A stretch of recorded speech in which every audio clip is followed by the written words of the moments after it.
Goed, kom ons vandaag so vir 1/2 en dan vra ons vir Tini om daarna om gereed te maak om ons eerste referaat te lewer. Dankie.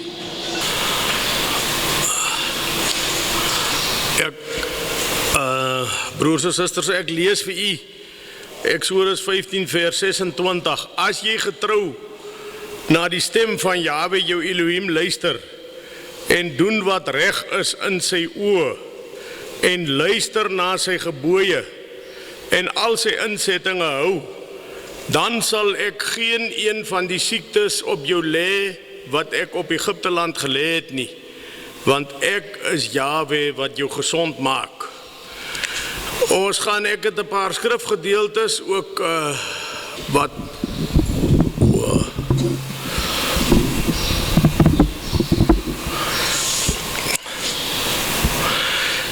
ek het 'n paar skrifgedeeltes gekyk en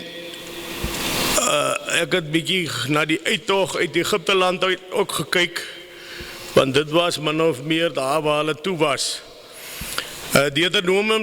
Deuteronomium 7 vers 11 tot 16. Hou dan die gebod en die insettinge en die verordeninge wat ek jou vandag beveel om dit te volbring. En omdat julle na hierdie verordeninge sal luister, dit is eintlik profetiese woorde, omdat julle na hierdie verordeninge sal luister en dit hou en volbring, sal Jahwe jou Elohim vir jou die verbond en die goedertierenheid hou wat hy jou vaders besweer het. En hy sal jou lief hê en jou seën en jou vermenigvuldig en hy sal die vrug van jou liggaam seën en die vrugte van jou land, jou koring en jou mos en jou olie, die aandeel van jou beeste en die aandeel van jou kleinvee, in die land wat hy aan jou vaders met 'n eed beloof het om aan jou te gee. Geseënd sal jy wees bo al die volke. Daar sal by jou geen man of vrou onvrugbaar wees nie, ook nie onder jou vee nie. En Jahwe sal elke krankheid, dit sluit weer aan by ons besprekingspunt vers, en Jahwe sal elke krankheid van jou wegneem, en al die kwaai siektes van Egipte wat jy ken, nie op jou lê nie, maar hy sal dit lê op almal wat jou haat. En jy sal al die volke verteer wat Jahwe jou Elohim aan jou oorgee. Jou oog mag hulle nie verskoon nie, en jy mag hulle gode nie dien nie, want dit sal vir jou 'n struik wees. En dan lees ek vers 26, dit sluit aan by die afgoderry, en jy mag geen gruwel in jou huis inbring nie, sodat jy nie net so onder die banvloek kom nie. Jy moet daar heeltemal 'n afskie van hê, en dit geheel en al as gruwel beskou, want dit is onder die banvloek. So ons moet die afgodiese goed baie ernstig opneem. Die volk Israel moes met 'n groot ompad deur die woestyn trek. Ons lees dit in Eksodus 13 vers 17. Kortpad sou die reis na die beloofde land ongeveer 2 weke geduur het. Maar Jahwe moes hulle reinig, en nou moet ons mooi luister, want dis waar ons ook is. Hy moes hulle reinig van al die heidense lewensgewoontes en die godsdienstige praktyke van Egipte. Ons het ook 'n pad gekom met godsdienstige praktyke, dogma en al die dinge, en hy moes hulle eers reinig van al hierdie dinge. Hulle moes loskom van die vleispotte van Egipte en absolute afhanklikheid van Jahwe leer. Hulle moes ook leer om Jahwe waarlik te dien en hom in alles te gehoorsaam. Nou kan 'n mens sê dit het gou gegaan, eintlik gou gegaan om uit Egipte te trek, maar dit sou lank neem om Egipte uit hulle uit te haal. Die volk se weerstand was ook baie laag na jare se slawerny, en Jahwe wou nie dat hulle in 'n oorlog met die Filistyne betrokke raak deur hulle kort pad te laat trek deur die land van die Filistyne nie. Toe hulle nou getrek het, toe Farao die idee gehad dat hulle in die woestyn verdwaal het en dat dit nou vir hom 'n ideale geleentheid gebied het om hulle weer terug te bring, om hierdie goedkoop arbeid van hom terug te bring, maar 'n mens, Vader het mos sy hart verhard, lees ons, en want jy kan nie dink, nadat hy die pad geloop het, wat die nag van die Pasga, wat die eerstgeborenes van Egipte getref is, dat hy weer kans gesien het om hulle terug te bring. Dit word bereken dat die Israeliete ongeveer 3 miljoen siele getel het, en dan was hulle vee ook nog duisende. Jahwe het die see gekloof, en dis nou maar wat ek gelees het, wat geskiedskrywers kan 'n man sê 'n afleiding gemaak het uit die wat ons in die Bybel lees. Jahwe het die see gekloof deur middel van 'n sterk wind wat die hele nag gewaai het en die waters aan weerskante solied laat ys het, sodat dit 2 mure gevorm het. Die volgende dag was die pad oop en die grond droog en hard sodat hulle kon deurtrek. Nou kan ons, is interessant, indien die pad hier arguments onderhalwe net 100 meter breed was en hulle met 100 persone in 'n ry langs mekaar, die volk sou dan 'n tou van 30.000 rye gevorm het, ongeveer 50 kilometer, as 'n mens daai som maak. Nou, dis nogal baie interessant, want dan was hulle diere, wat ook duisende was, die vee, ook nie bygetel of ingereken nie. Die plek waar hulle deur die see is, was tussen 20 en 33 meter diep.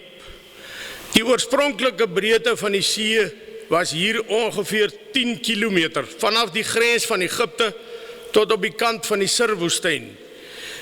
Nou volgens die geskiedskrywer Josefus het Farao 50.000 perderuiters en 200.000 voetsoldate gestuur om Israel terug te bring.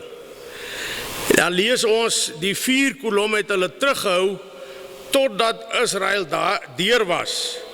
En as ons Exodus 14 vers 19 tot 20 lees, dan sien ons, dit was eintlik die engel van Jahwe, Yeshua. Israel het dwars deur die nag getrek, en die kinders van Israel het midde in die see getrek op droë grond, en die waters was vir hulle 'n muur aan die regter en aan hulle linkerkant. En dan lees ons in vers 23, toe het die Egiptenaars hulle gejaag en agter hulle aangetrek, al Farao se perde, sy strijdwaans en sy ruiters, die see in.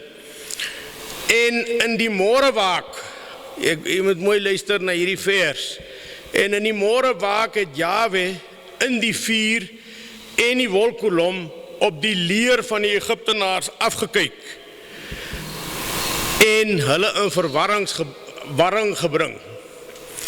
Nou, laat dink dit nie vir julle aan Bloedrivier, waar die swart en die wit skilde ook in verwarring gebring is, dat hulle naderhand mekaar so uitgemoor het, meer as wat die trekkers geskiet het. En hy het die wiele van hulle strijdwaans laat insak en hulle met moeite laat voortgaan. Toe sê die Egiptenaars, toe skrik hulle, toe sê hulle, laat ons van Israel af wegvlug, want Jahwe stry vir hulle teen ons Egiptenaars.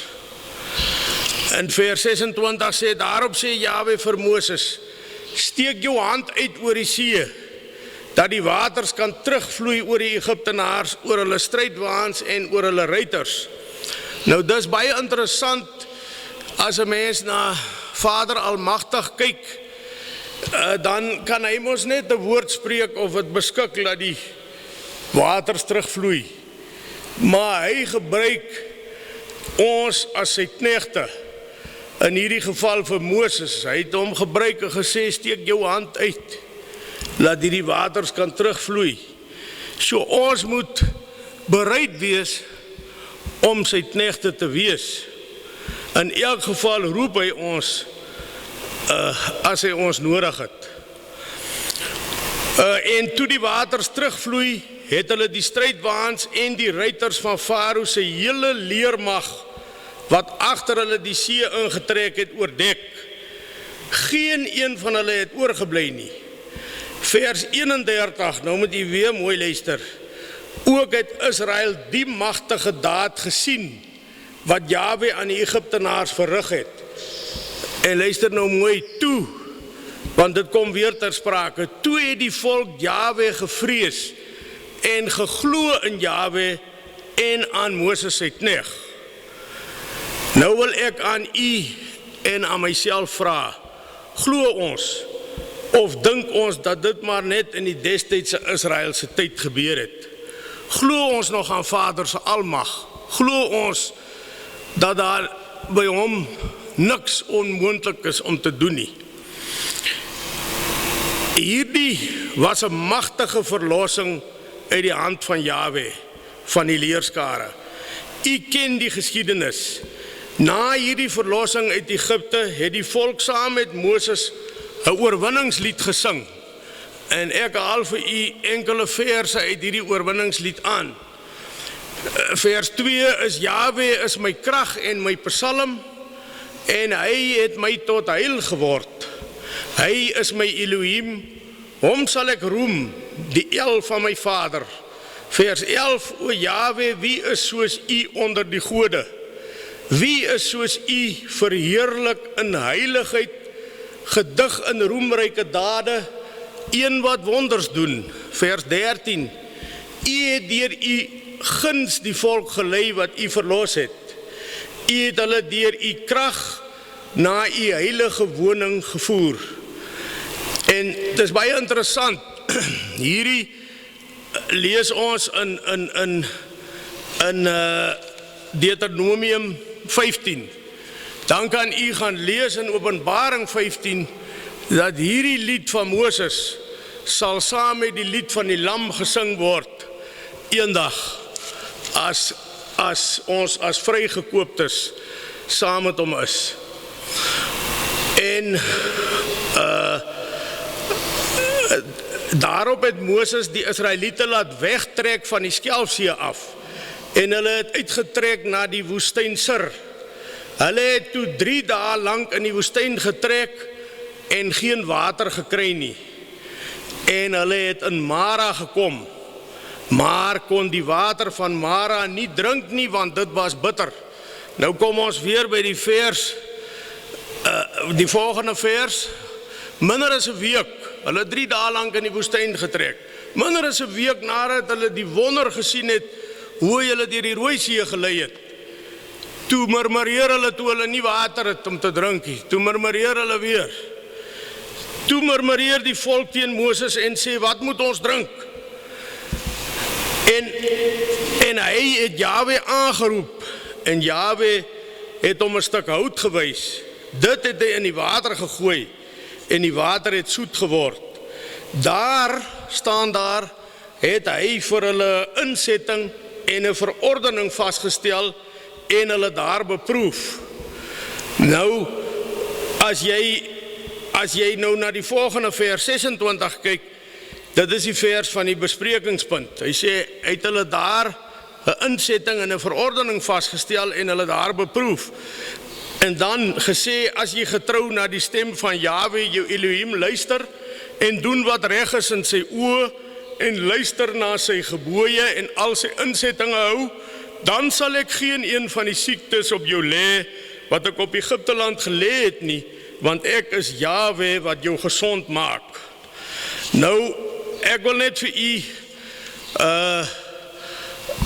as ons na hierdie groot verlossing deur die Rooi See kyk, dan is dit vir my, kan 'n mens sê, dit is 'n gebeurtenis wat eintlik, dink ek, glo ek, 'n profetiese vooruitskouing het van die laaste uittog van Jahwe se volk uit hierdie slawehuis van die huidige goddelose wêreldstelsel op pad na die Kanaans-land van die 1000-jarige vrederyk.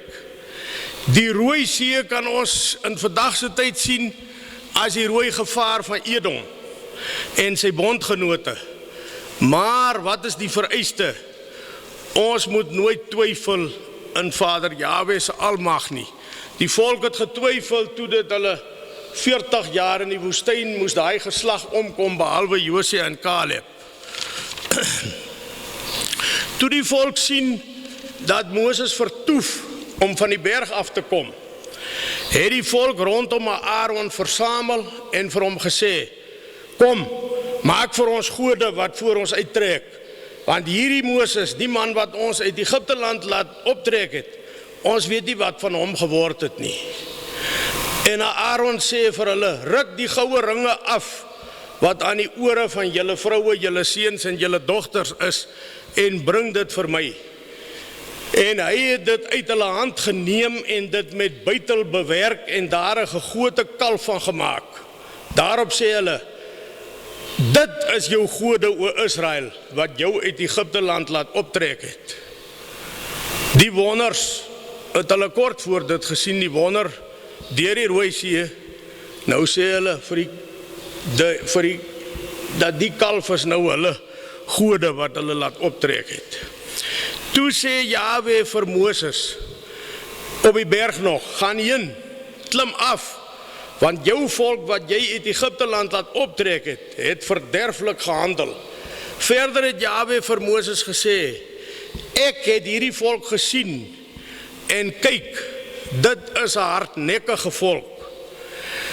Nou as ons oplet na ons volk, huidiglikse toestand, en wat ons ook sommer hier beleef hierdie naweek, en die volk se optrede, dink julle ek is verkeerd as ek sê, ons is ook 'n hardnekkige volk. Ons het as volk ook ons hemelse Vader se roemryke dade en wonderwerke beleef. Ons het ook nie ons verbonde nagekom nie. Flip het vanmôre met die orderreëlings gepraat dat ons eintlik van die begin af gelofte volk is van ons 3 geloftes. Ons het ook nie ons verbonde nagekom nie en doen dit nou ook nie. Kom ons ondersoek as volk onsself. Dit is voorwaardelike verbonde, net soos Israel van ouds gehad het. Ons moet dit nakom, dan sal hy ons as volk uitred en genees. Israel het die 10 plaae gesien toe die groot verlossing deur die Rooi See plaasgevind het. Hy het die 10 plaae gesien en toe het hy die groot verlossing deur die Rooi See gesien. Toe Moses 40 dae en 40 nagte wegbly, toe wen die volk hulle tot 'n goue kalf as hulle God. Laat my dan nou begaan, sê Vader, dat my toorn teen hulle ontvlam, sê hy vir Moses, en ek hulle verteer, dan sal ek jou, vir Moses, tot 'n groot nasie maak. Maar Moses het Jahwe sy el om genade gesmeek en gesê, waarom, o Jahwe, sou u toorn ontvlam teen u volk, wat u met grote krag en met 'n sterke hand uit Egipte land uitgelei het. Dan lees ons in vers 14, toe het dit Jahwe berou oor die onheil, wat hy gesê het, dat hy sy volk sou aandoen. Israel het eerstehands ervaar, dat Jahwe hulle herder en voorsiener is. Jahwe het gedemonstreer, dat hy vir sy volk kan sorg. Ons het geen rede, om gedurig vol murmurering en ongeloof te wees nie. Ons leer dit as ons na die skrif kyk. Jahwe het nie sy volk se ondergang beplan toe hy hulle uitgelei het nie, maar om hulle te seën en oorvloed te laat geniet onder sy koningskap. Selfs al was hulle in die woestyn, hulle was immuun die 40 jaar wat hulle daar was, hulle was immuun teen siektes, hulle voete het nie geswel of seer geword nie, hulle het geen medisyne of hospitaal nodig gehad nie, die kinders het geen inenting nodig gehad nie, vir 40 jaar lank het hulle dieselfde klere en skoene gedra. Nou, ons bede is, dat as ons weet nie, ons bespiegel ook maar ons weet nie presies hoe dit sal loop met die groot verdrukking wat voor lê nie.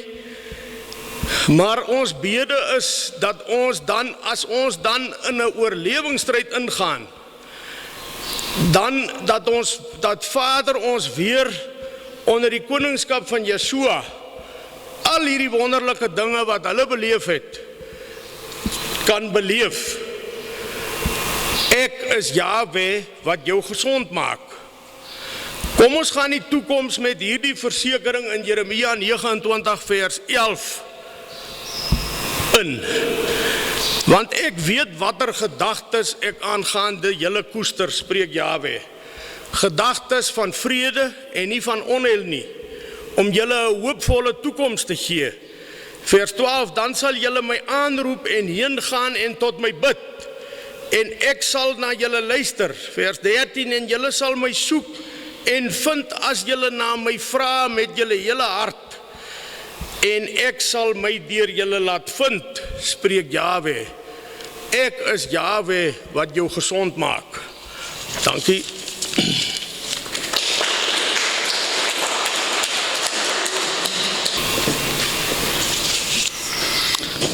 Baie dankie Tini vir 'n geesvervulde referaat. Ek kan dit niks minder as dit noem nie. Ek het eintlik nog nooit so 'n mooi geskiedenisles gekry soos vandag nie, of 'n geskiedenisgetuienis, maar ook 'n vooruitsig, 'n vooruitskouing van hoe ons uit die Egipte van vandag met ons stap, Babylon. Ons is weer daar. Ons is op presies dieselfde plek. Dit is net 'n ander manier om Egipte te spel, Babylon.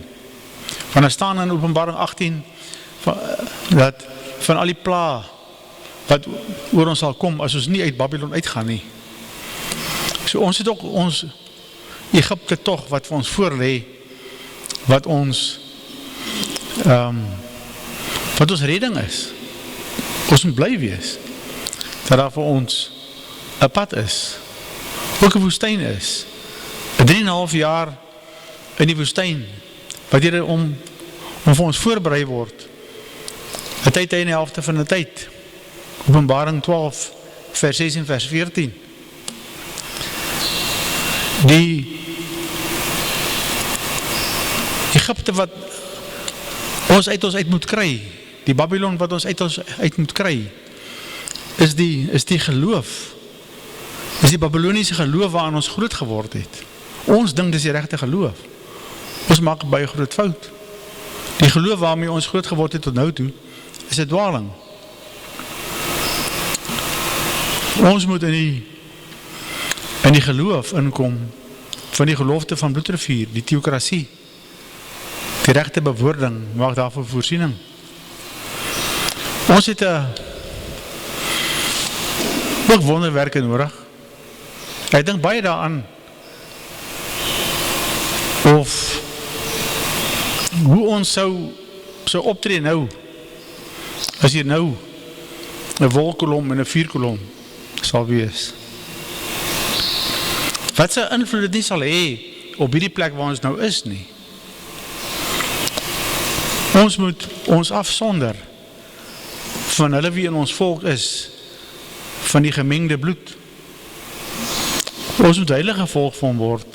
Ons moet word soos daai mense wat uit die Babyloniese ballingskap uit teruggekeer het na Jerusalem toe, die 45.000 min of meer, wat Jahwe in hulle harte die brandende begeerte te gegee het om terug te keer en die tempel te gaan herbou, om die orde om die Levitiese orde weer in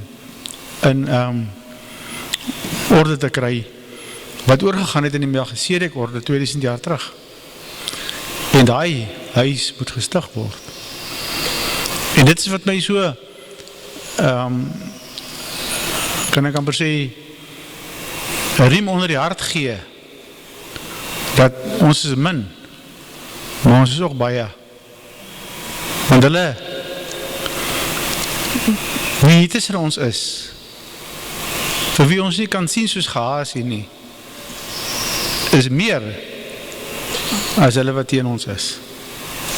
Ons is hier in geloof. En hierdie geloofs terugblik, wat hierdie vir ons gegee het, is regtig vir ons 'n riem onder die hart. Dankie Tini. Is daar iemand wat nog iets wil kom sê?